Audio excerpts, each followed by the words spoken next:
샬롬 굿TV 시청자 여러분, 저는 일산에 있는 행복한 우리 교회 이세명 목사입니다. 오늘은 믿음은 움직여야 한다라는 제목으로 하나님의 말씀을 전하고자 합니다. 믿음이 어디서부터 온 것입니까? 신앙은 어디에서부터 시작되는 것입니까? 믿음은 신앙은 하나님으로부터 온 것이고 하나님의 말씀으로부터 시작되는 것입니다. 말씀은 하나님은 천지 창조도 말씀으로 시작하셨습니다.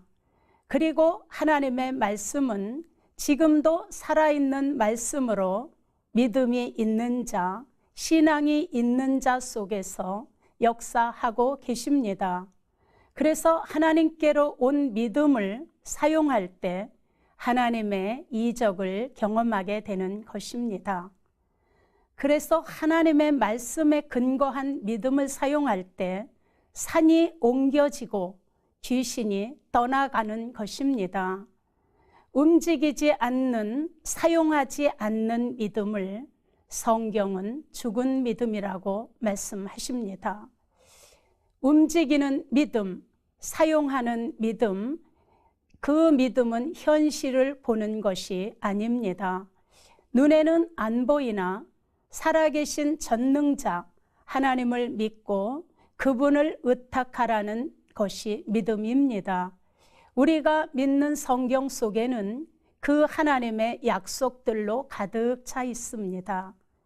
하나님께서 하신 일과 하나님께서 나타내 주신 이적과 표적들이 생생하게 기록되어 있습니다. 하나님의 이적은 나에게도 일어난다라고 믿고 입으로 시인하고 행동으로 믿음을 옮길 때 하나님의 능력은 나타납니다. 사람이 마음으로 믿어 의에 이르고 입으로 시인하여 구원에 이른다라고 말씀합니다. 믿음은 하나님의 말씀을 믿는 것이고 그 말씀대로 이루어지기를 시인하는 것입니다. 믿음은 인간 상식에 맞추지 마시기 바랍니다. 믿음은 인간 상식을 뛰어넘는 것입니다. 믿음을 인간 중심, 인간 상식, 인간 이론에다 맞추면 하나님의 기적은 일어나지 않습니다. 왜 그럴까요? 인간은 이론이나 인간 상식에 다 맞추면 아는 범위에서만 말할 수 있기 때문입니다. 인간의 약함은 1시간 후를 모르기 때문입니다. 그래서 믿음은 나의 상식을 뛰어넘어서 하나님께서 내 삶 속에서 일하시도록 자리를 내어드리는 것입니다. 사무엘상 17장에 보면 어린 소년 다윗의 이야기가 나옵니다. 소년 다윗이 자기보다 키가 크고 힘이 세고 거대한 장수 골리앗을 보고 두려워하거나 위험을 느끼지 않습니다. 왜 그런가요?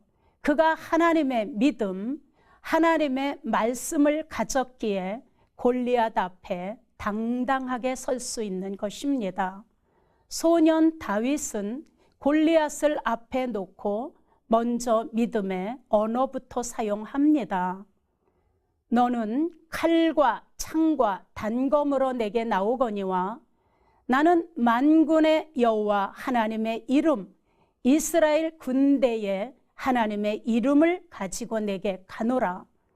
여호와의 구원하심은 칼과 창에 있지 아니함을 이 무리로 알게 하리라.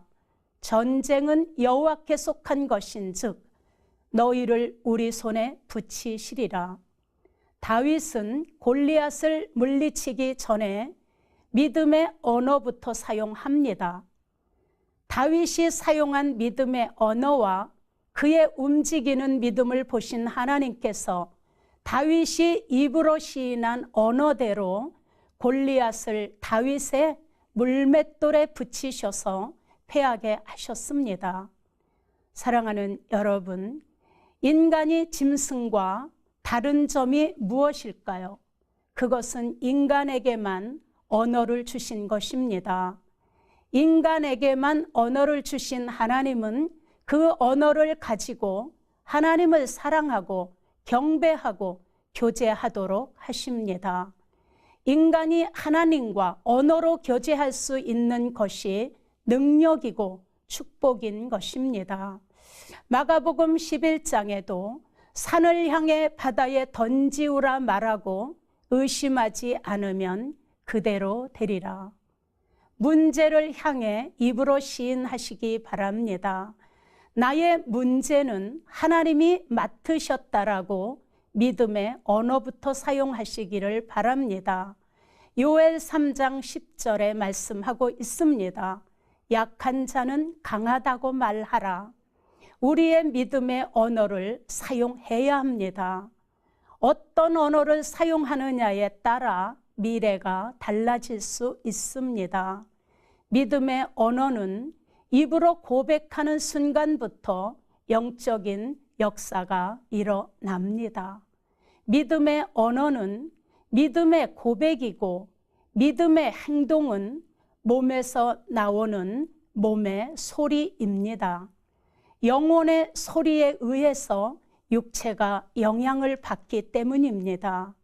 사랑하는 굿TV 시청자 여러분, 부지런히 믿음의 언어를 사용하셔서 믿음대로 아름다운 결실을 맺으시는 모두가 되시기를 예수 그리스도의 이름으로 축원합니다.